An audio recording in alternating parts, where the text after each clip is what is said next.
ফরিদপুরের ভাঙ্গায় খুলনাগামী আন্তনগর train Jehanabad express লাইনচ্যুত হয়েছে। এতে ঢাকা খুলনা ও ঢাকা রাজবাড়ীর সাথে রেল যোগাযোগ বন্ধ রয়েছে।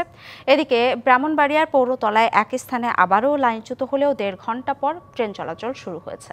রাত ৯টা ১০ ফরিদপুরের ভাঙ্গার বাম নদী স্টেশন থেকে ছেড়ে যাওয়া মাত্রই লাইনম্যানের ভুলে লাইনচ্যুত হয় জাহানাবাদ এক্সপ্রেস।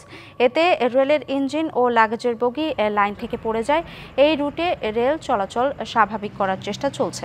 অন্যদিকে শুক্রবার রাত ১০:১০টার দিকে ব্রাহ্মণবাড়িয়ায় পৌরতলায় রেলগেট এলাকায় লাইনচ্যুত হওয়ার ৮ ঘণ্টা পর মালবাহী ট্রেন উদ্ধার করা হয়। পরে একই স্থানে কক্সবাজার এক্সপ্রেস ট্রেনের একটি বগি লাইনচ্যুত হয়। এই ঘটনার ১.৫ ঘণ্টা পর ট্রেন চলাচল স্বাভাবিক হয়।